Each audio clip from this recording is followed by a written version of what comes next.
Saudaraku, kita akan berdoa bersama. Bapa di surga, bukalah hati kami di hadapan-Mu Tuhan. Dikala firman-Mu yang sudah dibacakan, kami saat ini tiba waktunya untuk merenungkannya. Ajar kami menjadi seorang murid yang mau mendengar dan melakukan firman-Mu. Untuk itu Tuhan berkatilah di dalam uraian yang akan disampaikan ini. Hamba-Mu yang terbatas, yang lemah ini Tuhan urapi dan berkati dia, dan kami boleh sama-sama belajar dan diajar untuk menjadi pelaku-pelaku firman. Terpujilah nama-Mu ya Tuhan, bersabda berfirmanlah kepada setiap kami. Hamba-Mu dan seluruh umat-Mu ya Tuhan, siap menerimanya dan mendengarkannya. Terima kasih ya Tuhan atas kesempatan hari ini, kami boleh beribadah di ruangan ini maupun melalui online. Tuhan sertai kami, Roh Kudus berbicara pada setiap hati nurani kami. Dalam nama Tuhan Yesus kami berdoa bersama. Amin. Shalom.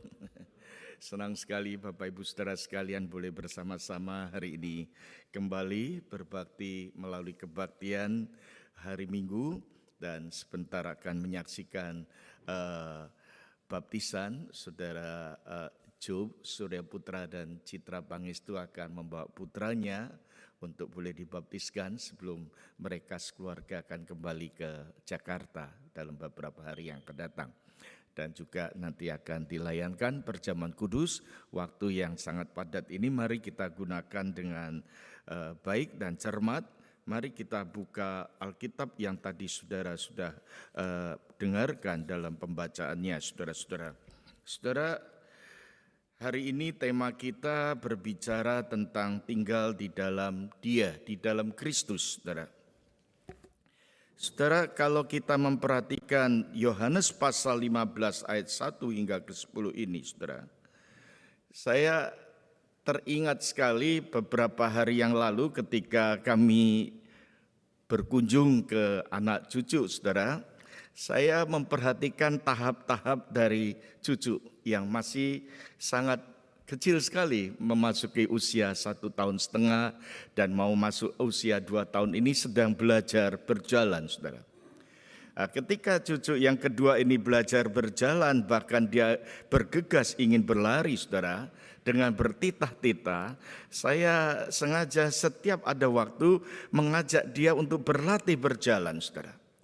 Sangat menarik sekali, saudara-saudara. Walaupun masih tidak sempurna dia berjalan, dia berusaha terus untuk berjalan di mana di waktu dia boleh ada di sana, saudara.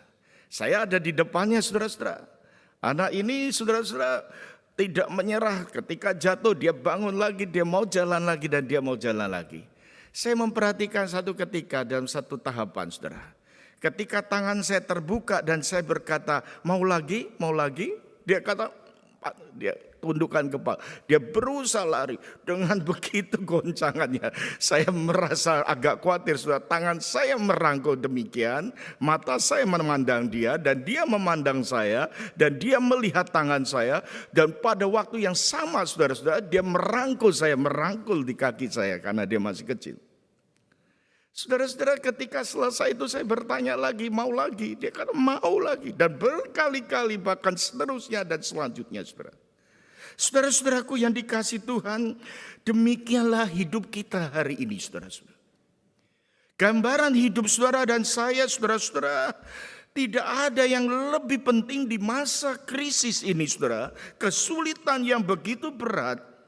Ada satu perkara sebagai orang beriman, orang percaya, yaitu mengetahui bahwa Allah ada di sana. Allah sedang berpegang tangan, Allah sedang melihat kita, dan Allah sedang menyertai kita, memanggil kita untuk mencoba melompat, lari dan lari dan lari, saudara.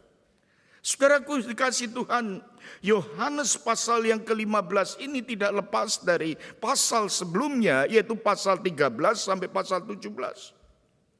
5 pasal terakhir ini boleh dikatakan Yohanes mencatat di masa-masa di mana murid-murid Yesus mengalami suatu kegelapan di dalam kehidupannya. Karena kenapa, saudara-saudara? Murid-murid Yesus akan ditinggalkan oleh Yesus. Akan pada saat itu Yesus pada waktu memasuki Yerusalem untuk masuk ke Golgota, bahkan dia mati di atas kayu salib. Dan Yesus pada saat seperti ini adalah saat tahap-tahap perpisahan, farewell dengan para muridnya. Dan itu tidak mudah bagi para murid. Ada yang mengalami kegoncangan dan saudara memperhatikan dari masa prapaskah sampai paskah, bahkan masa bangkitnya, kebangkitan Kristus, kehidupan para murid diliputi kegelapan demi kegelapan. Tidak selesai saudara-saudara, pada waktu kebangkitan terjadi, Kristus yang bangkit dari kematian, dari kubur dia dibangkitkan saudara-saudara. 3 hari di masa-masa gelap Yesus ada di dalam pemakaman saudara-saudara. Itu masa yang paling gelap, tetapi di ujung itu ada satu kemenangan yang terjadi di mana Kristus bangkit. Dan dalam masa penampakan ini kita memperhatikan sampai pada waktu kenaikan Yesus. Apakah masa-masa itu tetap memberikan kenyamanan bagi para murid? Tidak. Tantangan demi tantangan justru terjadi. Saudara perhatikan dalam kitab Kisah Para Rasul, saudara, di sana saudara dan saya memperhatikan betapa berat kehidupan para murid di dalam dunia ini, saudara. Saudara-saudara, bukan itu saja selesai, saudara. Tuhan Yesus pernah berkata, kita hidup di tengah-tengah dunia yang berdosa, di tengah-tengah serigala yang berbulu domba. Saudara sekalian yang dikasihi Tuhan, itulah sebabnya Yohanes 13-17 memberitahukan segala perlengkapan, segala pengajaran yang diperlukan oleh para murid untuk melewati masa-masa krisis itu. Dan kita melihat di sini saudara-saudara, di bagian pasal yang ke-13 ayat yang ke-1 itu jelas Yesus mengingatkan pada sementara sebelum hari raya Paskah mulai, Yesus memberitahukan pada saatnya sudah tiba untuk beralih dari dunia itu kepada Bapa. Sama seperti ia senantiasa mengasihi murid-muridnya, demikianlah sekarang ia mengasihi mereka sampai kepada kesudahan. Pengajaran dan peneguhan firman ini bisa kita bayangkan dalam situasi yang sulit, yang di dalam gelap. Saudara-saudara, pada waktu membaca, menerima teks ini, saudara, itu merupakan satu kegembiraan, satu peneguhan, satu penghiburan di waktu perasaan itu merasa galau dalam hidup. Saudara, Yesus berkata, aku mengasihi mereka sampai kesudahannya. Yohanes 13 ayat 35 dikatakan, dengan demikian semua orang akan tahu bahwa kamu adalah murid-muridku jikalau kamu saling mengasihi. Karena Tuhan lebih dahulu mengasihi kepada murid-muridnya. Firman Tuhan ini ingin menyatakan, meneguhkan identitas seorang murid yang sejati akan terlihat bagaimana kasih Allah ada dalam diri seseorang itu. Yohanes 14 ayat 18 dikatakan, aku tidak akan meninggalkan kamu sebagai yatim piatu. Aku datang kembali kepadamu. Aku akan mengirimkan roh penghibur, penolong yang memimpin dan menuntut bahkan menyertai kamu selama-lamanya. Saudara, Yohanes 13-14 sampailah pasal 15. Di pasal 15 ayat 1 dengan ayat 1 sampai ke 10 ini, saudara, salah satu penegasan daripada firman Tuhan ini ingin mengajarkan, yaitu agar kita tinggal di dalam Dia. Yesus katakan, tinggallah di dalam aku dan aku di dalam kamu, saudara. Saudaraku, apa artinya tinggal di dalam Kristus? Apa artinya tinggal di dalam Kristus dan Kristus tinggal di dalam aku, saudara? Saudara, secara singkat ada 3 hal yang perlu kita renungkan. Yang pertama, saudara, yaitu tinggal di dalam Kristus, tinggal di dalam Dia. Ini berkaitan dengan relasi, hubungan. Saudara sekalian, ini bukan sekedar relasi, hubungan yang dangkal, tetapi hubungan yang dalam, yang intim, yang sangat dekat sekali. Tinggallah di dalam aku, artinya marilah kita memelihara, menjaga, merangkul relasi yang intim dengan Kristus. Sehingga kita boleh mempunyai persekutuan secara intim di dalam Allah Trinity, Allah Tritunggal. Inilah yang Tuhan Yesus ingin tegaskan. Yesus mengatakan ada dua macam relasi, ada dua macam hubungan, ada dua macam ranting di sana dikatakan. Ranting yang pertama adalah ranting yang berbuah, dan yang kedua ada ranting yang enggak berbuah. Ranting yang berbuah dan ranting yang tidak berbuah. Tuhan Yesus berkata, akulah pokok anggur yang benar. Saudara, ada kata yang disertakan di sana, pokok anggur yang benar di sana dikatakan. Sebab apa saudara? Di dalam perjanjian lama seringkali Israel, umat Israel disebut sebagai kebun anggur. Saudara bisa menyaksikan dalam kitab Mazmur, dalam kitab Yeremia, disebutkan Israel itu sebagai kebun anggur. Dan Yesus menganalogikan, mengambil simbol ini dalam dirinya, tetapi berbeda, tidak identik, tidak sama. Ada kata penting yaitu pokok anggur yang benar. Israel pokok anggur yang tidak benar, tidak sejati, dangkal, tidak didasarkan kepada satu kehidupan yang sesungguhnya, saudara. Gambaran ini ada pokok anggur ini dibandingkan saudara dengan Kristus yang sempurna, pokok anggur yang sempurna. Dan ketika ranting-ranting itu dicangkokkan, ada dua macam. Yang satu tidak berbuah, yang satu berbuah. Yang satu berbuah dan yang satu tidak berbuah. Saudara sekalian, kita itu manusia berdosa. Saudara dan saya ini dipilih oleh Allah dengan inisiatif dan kasih Allah agar kita tinggal di dalam Dia. Itu bukan usaha kita, tetapi karena Allah mengundang kita, memanggil kita, saudara. Yohanes 15 ayat 16 itu dikatakan, bukan kamu yang memilih aku, tetapi aku yang memilih kamu dan menetapkan kamu untuk menghasilkan buah, dan buahmu itu kekal. Artinya orang-orang yang ada, yang dicangkokkan dalam pokok anggur yang benar itu, ranting-rantingnya itu akan berbuah. Saudara-saudara, ranting yang berbuah ini bukan sekedar ranting yang sekedar menempel. Israel itu hanya sekedar menempel. Dia katakan, aku keturunan Abraham, aku orang pilihan Allah. Tetapi tidak ada persekutuan dengan Kristus yang sejati. Tidak ada keintiman di dalam relasi dengan Kristus yang telah mati dan disalibkan. Bapak Ibu Saudara sekalian, ranting yang berbuah itu bukan menempel saja, tetapi menyatu. Saudara yang senang berkebun di sini bisa menggambarkan. Bagaimana kalau pohon dengan ranting yang menyatu itu ada sel-sel yang bergerak bersama, ada saluran-saluran, bahkan seluruh mekanisme pepohonan itu akan berjalan di dalam satu kesatuan. Ada suplai makanan, ada suplai nutrisi, dan pohon itu akan menghasilkan buah. Gambaran inilah yang dipakai oleh Yohanes 15, saudara-saudara. Yaitu bukan sekedar nempel tetapi tinggal di dalam Dia, artinya menyatu di dalam Dia. Saudara-saudara,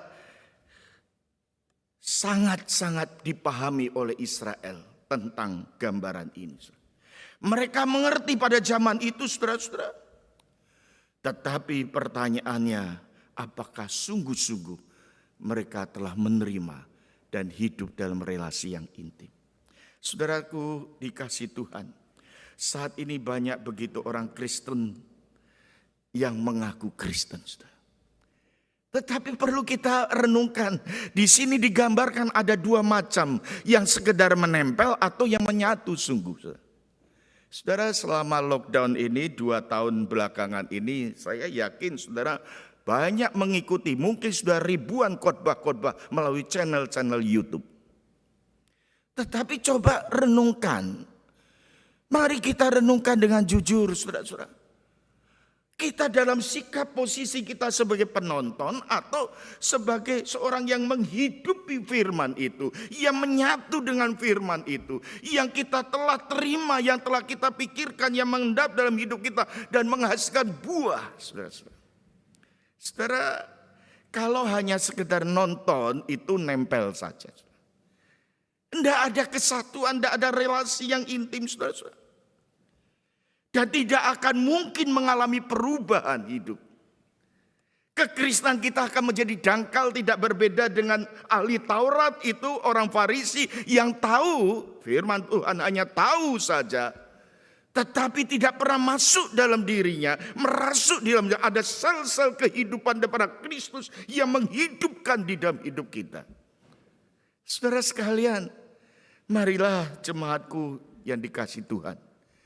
Jangan kita hanya menjadi orang Kristen yang nempel saja pada pokok anggur. Tetapi marilah kita tinggal di dalam Dia dan Dia di dalam aku. Saudaraku, Tuhan Yesus berkata, Tuhan bergaul karib dengan orang yang takut akan Dia. Yang kedua, tinggallah di dalam Kristus. Artinya tinggal di dalam kasih-Nya. Menerima kasih-Nya, ayat 9-10, kita karena waktu terbatas, saya melompat di ayat 9-10. Seperti Bapa telah mengasihi aku, demikian juga aku telah mengasihi kamu, tinggallah di dalam kasih-Ku itu. Saudara perhatikan ayat 9 ini. Tinggal di dalam Kristus artinya tinggal di dalam kasih Kristus. Artinya menerima kasih Kristus. Saudara-saudara, kita itu orang-orang yang sungguh-sungguh berbahagia karena Kristus dengan kasih-Nya yang sudah seoptimal mungkin, habis-habisan melalui pengorbanannya. Itu dianugerahkan pada saudara dan saya. Saudaraku, kasih itu sangat esensial sekali. Di dalam satu Injil dikatakan ada seorang kaya yang raya, dikatakan orang muda datang pada Yesus. Dia berteriak, bagaimana Yesus aku dapat mendapatkan hidup yang kekal. Yesus kembali bertanya, apa yang dikatakan kitab suci? Oh, seorang muda ini berkata, yang tersungkur lari di hadapannya dengan berkata, hormatilah ayah ibumu. Oh, berbahagialah orang yang memperhatikan hari Sabat. Jangan mencuri, jangan berzina, jangan mendusta, dan seterusnya dan selanjutnya. Dan Yesus masih mengatakan satu hal lagi. Semuanya itu baik, tetapi engkau kurang satu hal. Hanya ada satu hal yang kurang. Saudara-saudara, yang kurang ini bukan berarti 99 dari 100 hanya kurang satu. Dia tinggal satu lagi melakukan, bukan. Tetapi yang dimaksudkan satu ini adalah yang paling vital, yang paling esensial, yang paling mendasar. Yaitu apa, saudara-saudara? Hukum yang terutama. Hukum kasih. Kasihlah Tuhan dengan segenap hatimu, dengan segenap jiwamu, dengan segenap akal budimu. Kasihlah sesamamu. Inilah yang terutama. Semua hukum itu bergantung pada satu hal yang vital ini. Yaitu mengasihi Tuhan dan mengasihi sesama. Kemudian Yesus berkata pada orang muda ini, jualah semua yang engkau miliki. Bagikanlah dan ikutlah aku. Engkau akan menjadikan aku sebagai Tuhanmu. Dan taatlah sepenuhnya. Apa yang terjadi? Orang muda ini tertunduk sedih dan berkata, aku tidak mau ikut Yesus. Alkitab ini memberitahukan bahwa orang ini karena banyak hartanya. Saudara, orang yang demikian, orang yang tidak pernah menyatu dengan Kristus dalam pokok anggur yang benar. Yang kedua ini adalah, adakah kita mengasihi Dia, mengasihi sama? Tinggallah di dalam Kristus, artinya di dalam kasih-Nya. Yang ketiga, ayat yang ke-10 yang terakhir tadi. Jikalau kamu menuruti perintahku, kamu akan tinggal di dalam kasih-Ku, seperti aku menuruti perintah Bapa-Ku dan tinggal di dalam kasih-Nya. Yang ketiga, mengasihi Allah itu akan diikuti dengan sebuah tindakan. Kehidupan nyata yang berbeda dengan dunia ini. Mengasihi Allah akan diikuti sejalan dengan apa yang akan dilakukan. Saudara-saudara, bagian yang ketiga ini mengajak kita untuk biar agar firman Tuhan yang bekerja akan membawa kepada kita kepada kehidupan yang berbuah. Kehidupan yang berbuah.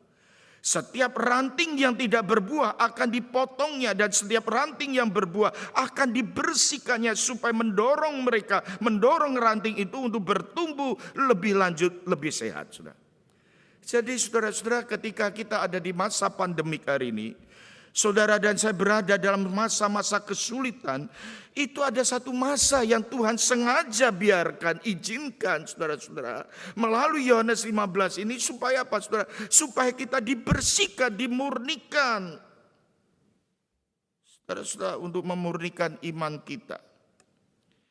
Ketika kita sedang mengalami kerugian pekerjaan saudara, apakah saudara tetap mencari kehendak Tuhan? Tuhan mau memurnikan kehidupan pekerjaan saudara, rumah tangga saudara, bahkan kehidupan pelayanan kita bersama. Tuhan sedang memurnikan dengan satu tujuan, supaya kita berbuah lebih banyak lagi. Di dalam kegelapan yang pekat ini saudara-saudara, pelita yang paling kecil sekalipun akan bersinar paling terang di tengah kegelapan itu. Tuhan mengatakan, tinggallah di dalam aku di dalam engkau. Di bagian penutup ini ada sebuah undangan bagi kita. Tinggallah di dalam aku adalah sebuah undangan bagi setiap orang, yaitu untuk berelasi lebih intim di masa krisis ini. Tinggallah di dalam Kristus adalah sebuah undangan untuk menerima kasih Allah. Dan Dia tidak pernah meninggalkan kita sekalipun dalam kondisi krisis ini. Tinggallah di dalam aku adalah sebuah undangan untuk menjadi saksinya. Saksi Kristus di tengah dunia ini. Kiranya Tuhan memberkati.